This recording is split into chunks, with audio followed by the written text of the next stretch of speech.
교재 114쪽입니다. 바울은 종말에 나타날 윤리적 타락상을 보여줍니다. 이런 사람들의 특징 중에 하나는 어리석은 여자들을 유혹하고 그 여자들과 같이 진리에 이르지 못하는 것이며, 결국에는 이 사람들의 어리석음이 온천하에 드러나게 될 것이라고 바울은 강조합니다. 이런 상황에서 바울은 자신이 전해준 교훈을 디모데가 기억하고 선한 일을 위해 고난받을 것을 권면합니다.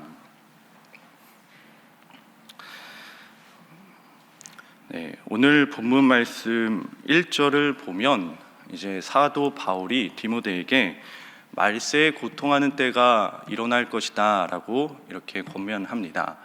먼저 여기서 말세라는 뜻은 미래의 어떤 때, 즉 예수님의 재림이 임박한 시점을 의미합니다. 그리고 동시에 성경의 용례들을 보면 조금 더 포괄적인 의미로 이 말세라는 뜻은 예수님이 초림하고 그리고 재림했을 때 그 사이의 모든 기간을 말세다라고 해석을 합니다. 그래서 이제 바울도 디모데에게 하는 말씀들을 보면 그런 것이죠. 어떤 바울이 살아서 보지 못할 먼 미래에 대한 예언을 하는 것이 아니라 디모데가 목회하게 되는 현재 사역에 관해서 이야기하고 있습니다. 그래서 디모데는 바울이 말한 말세를 이미 살고 있는 것입니다. 그리고 우리 역시 말세를 살아가는 성도들입니다. 그래서 오늘 바울의 권면은 오늘날 우리도 깊이 새겨들어야 하는 하나님의 말씀이 됩니다. 1절을 우리가 계속해서 보면 말세에 고통하는 때가 이른다라고 말씀하죠. 그러면 어떤 고통과 어려움이 임하는가? 바울은 구체적으로 2절에서 4절까지의 말씀을 통해서 보여주는데요. 18가지의 죄의 모습을 보여줍니다. 자, 그 18가지의 죄의 모습 중에 처음과 마지막이 중요합니다. 처음은 어떻게 시작하냐면 자기를 사랑하며 라고 시작하죠. 그리고 마지막은 쾌락 사랑하기를 하나님 사랑하는 것보다 더한다 라고 마칩니다. 즉 성도는 하나님을 사랑하며 살아가는 것이 마땅한 일인데 하나님보다 쾌락을 더 사랑하며 살아간다는 것입니다. 그리고 그 쾌락 사랑의 근원이 어디냐? 처음에 나오는 자기 사랑이라는 것입니다. 쾌락 사랑뿐만 아니라 이 18가지의 죄의 목록, 이 죄의 모습들, 조급하며 배반하며 자랑하며 돈을 사랑하며 모함하며 감사하지 못하고 부모를 거역하는 이 모든 죄의 열매들의 근원이 어디냐? 자기 사랑이다 라는 말씀이죠. 하나님보다 자신을 더욱 사랑하는 사람들, 죄를 아무렇지도 않게 여기며 그런 죄의 열매를 드러내는 사람들을 통해서 교회는 고통을 받을 것이다. 즉 말세의 고통은 무엇이냐면 외부적인 요인 때문에 일어나는 것이 아니라 내부적인 요인, 성도라고 불리는 사람들의 신앙적인 부패 때문에 일어난다라는 말씀입니다. 그럼 이런 일이 왜 일어나는가? 이제 오늘 본문 5절 말씀에 보면 경건의 모양만 있고 경건의 능력을 부인하는 거짓 교사들의 가르침 때문입니다. 이 거짓 교사들은 자신들뿐만 아니라 사람들을 속입니다. 거짓 교리를 전하여서 경건의 능력이 아니라 경건의 모양만을 갖추게 합니다. 여기서 경건의 모양이라는 것은 무엇이냐면 예배는 잘 드립니다. 찬송도 부르고 헌금도 다 합니다. 그 경건의 예식을 똑같이 지킵니다. 겉보기에 보면 예배도 잘 드리니까 아무런 문제가 없어 보인다는 것이죠. 그러나 그 사람의 마음에는 하나님을 사랑하는 것이 아니라 인간의 그 탐욕과 죄악을 사랑하는 마음이 가득 차 있는 상태다. 그래서 바울은 디모데에게 이러한 가르침을 전하는 사람들에게 당장 돌아서라고 아주 강하게 권면하고 있는 것이지요. 이어서 바울은 이런 거짓 교사들 그리고 이 가르침에 속은 사람들 마지막이 어떻게 될지 이제 8절 말씀에서 보여주는데요. 우리 8절 말씀을 우리 함께 읽어보겠습니다. 8절 말씀입니다. 시작. 얀네와 얀브레가 모세를 대적한 것 같이 그들도 진리를 대적하나니 이 사람들은 그 마음이 부패한 자요 믿음에 관하여는 버림받은 자니라. 먼저 거짓 교사들의 본보기로 얀네와 얀브레를 언급합니다. 이 두 사람, 얀네와 얀브레는 성경에는 이름이 등장하지 않아요. 그런데 구약이 아니라 유대교 전승에 따르면 이 얀네와 얀브레가 누구냐? 모세가 애굽왕 바로 앞에서 지팡이가 뱀으로 변하는 그 기적을 행했지요. 그런데 바로 편에 서서 유사 기적을 행한 그 두 명의 마술사들이 얀네와 얀브레입니다. 그런데 이 얀네와 얀브레는 모세 편에 있는 것이 아니라 모세 반대편, 즉 하나님 반대편에 서 있던 자리였죠. 그래서 그들은 하나님을 대적한 사람들입니다. 마찬가지라는 것이죠. 거짓 교사들, 그리고 그 가르침에 속은 자들은 하나님 반대편에 서 있는 자들이다. 그래서 그들의 마지막은 어떻게 될 것이냐? 8절 끝에 믿음에 관하여는 버림받은 자다. 여기서 버림받은 자라는 것은 믿음에 관하여서 실격 판정을 받았다는 의미입니다. 마지막에 하나님께서 그들의 믿음을 검사해 보니 그들의 믿음은 불합격이라고 판정을 내리신다는 것이죠. 왜 불합격 판정을 내리셨는가? 믿음이 부족해서? 그것이 아닙니다. 믿음이 크면 합격, 믿음이 부족하면 불합격, 이런 문제가 아닙니다. 믿음의 크고 작음의 문제가 아니라 믿음을 봐보니 그것은 믿음이 아니었다는 거죠. 모조품이었다는 것입니다. 거짓 믿음이었다는 것입니다. 자, 그러면 우리는 이 거짓 교사들과 다르게 어떻게 하면 구원을 받을 만한 믿음으로 신앙생활을 할 수 있을까요? 우리가 열심히 노력하면 우리의 믿음이 바른 믿음이 되는 것일까요? 노력은 두 번째 문제입니다. 우리가 바른 믿음을 갖게 되는 것은 무엇을 믿느냐가 더 중요합니다. 믿는 내용이 중요하다는 것이죠. 그것은 거짓 교리가 아니라 또 복음, 바울이 전하는 복음을 우리가 온전히 믿어야 된다라는 말씀입니다. 내가 좋아하는 부분만 골라서 믿는 게 아니라 바울이 전한 그 복음을 우리가 온전히 믿어야 된다라는 말씀입니다. 자, 그래서 첫 번째 기도 제목입니다. 첫 번째 기도 제목은 복음 안에 거하는 성도 되게 하옵소서. 복음 안에 거하는 성도 되게 하옵소서. 자, 사도 바울은 디모데에게 말합니다. 14절 말씀인데요. 제가 읽어드리겠습니다. 그러나 너는 배우고 확신한 일에 거하라. 너는 네가 누구에게 배운 것을 알며. 바울은 그저 거짓 가르침에 돌아서라, 떠나라 라고 말한 것이 아니라 그러나 너는 배우고 확신한 일에 거하라 라고 말씀합니다. 그리고 디모데는 누구에게 배웠냐? 디모데 후서에 보면 바울에게 배웠습니다. 디모데 후서 1장에 보면 내게 들은 바, 또 2장에서도 내게 들은 바, 이런 단어들이 나옵니다. 즉 디모데는 죄송합니다.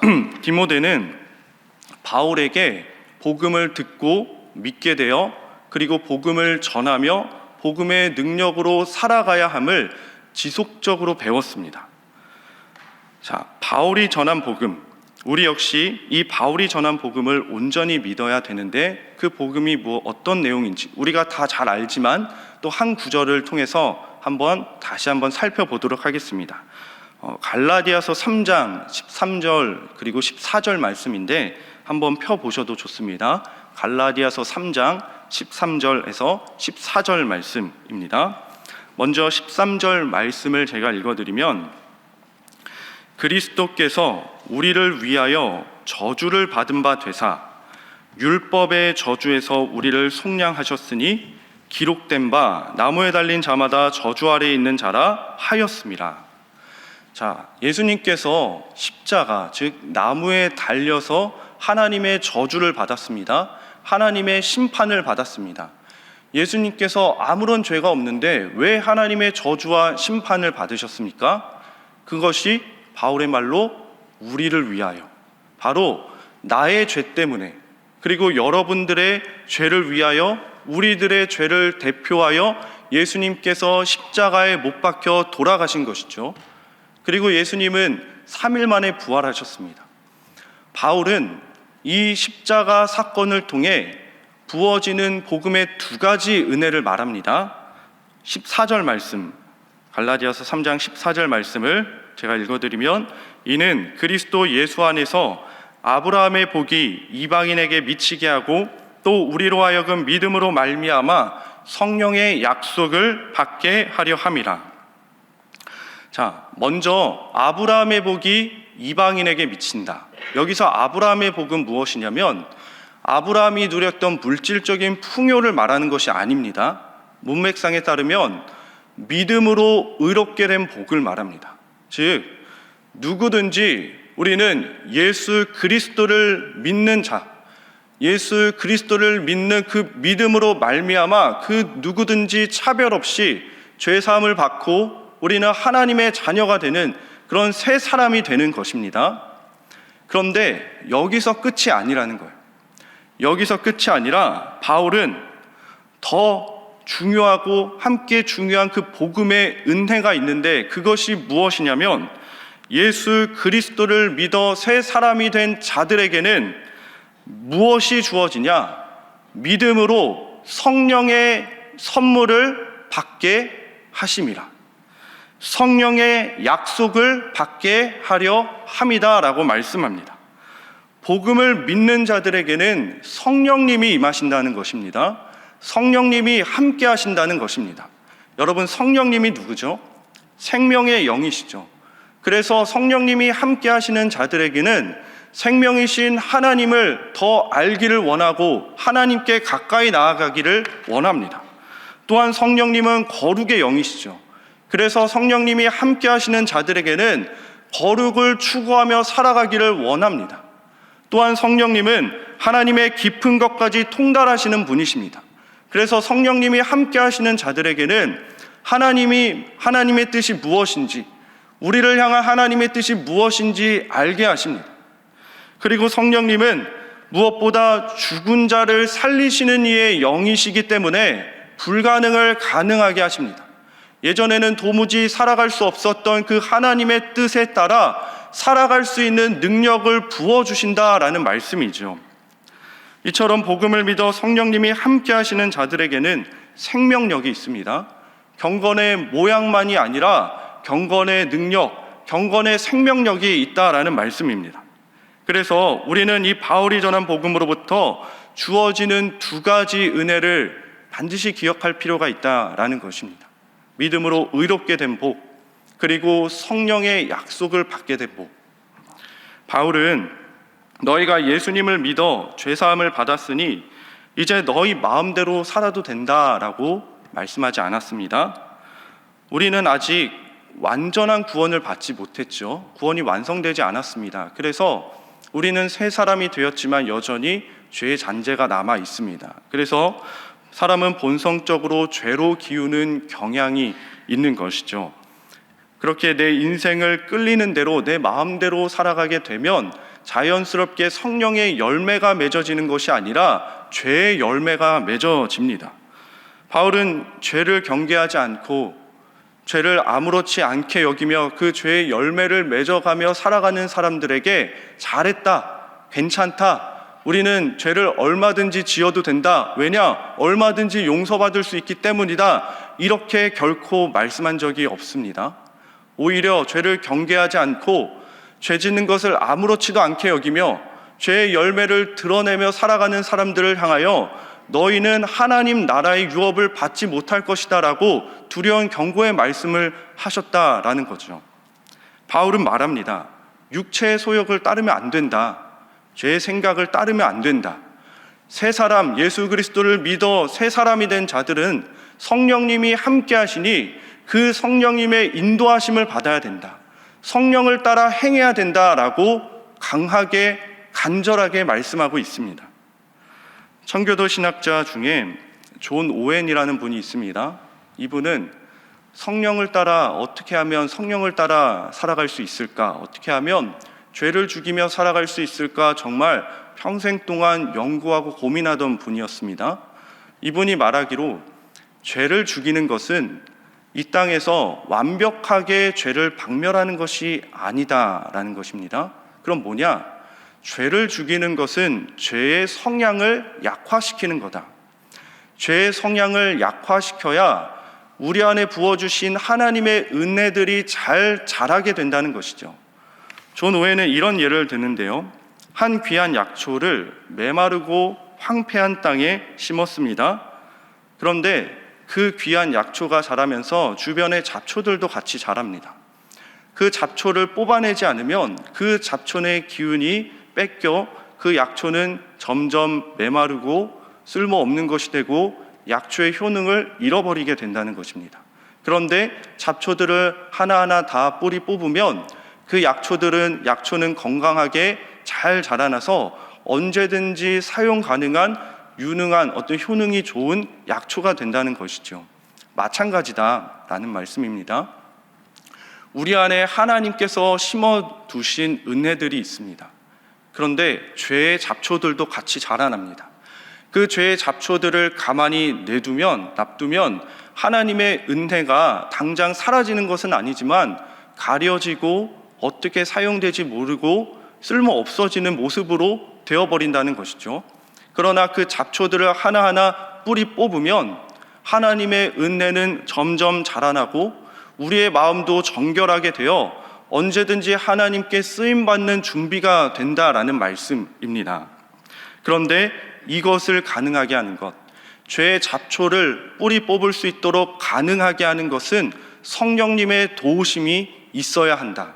그래서 성령을 따라 행해야 한다라는 말씀입니다. 자, 그러면 우리는 어떻게 성령을 따라 살아갈 수 있을까요? 두 번째 기도 제목입니다. 말씀을 가까이 하는 성도 되게 하여 주옵소서. 말씀을 가까이 하는 성도 되게 하여 주옵소서. 오늘 본문 디모데후서 3장 16절 말씀을 보면 모든 성경은 하나님의 감동으로 되었다고 말씀합니다. 성경은 인간이 기록했지만 근본적으로 성경의 저자는 성령님이시다라는 말씀이죠.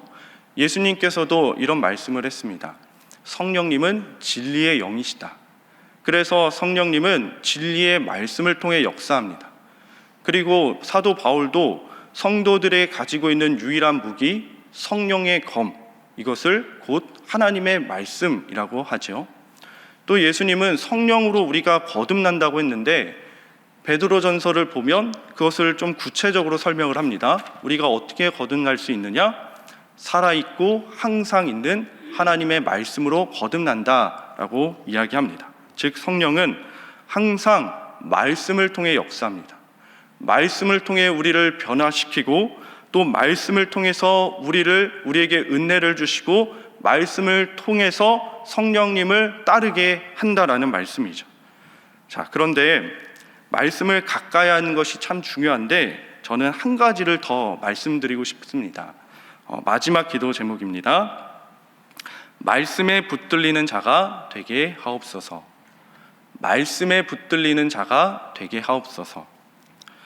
이런 이야기가 있는데 한 젊은이가 세계적인 복음 전도자인 D.L. 무디에게 이런 질문을 했다고 합니다.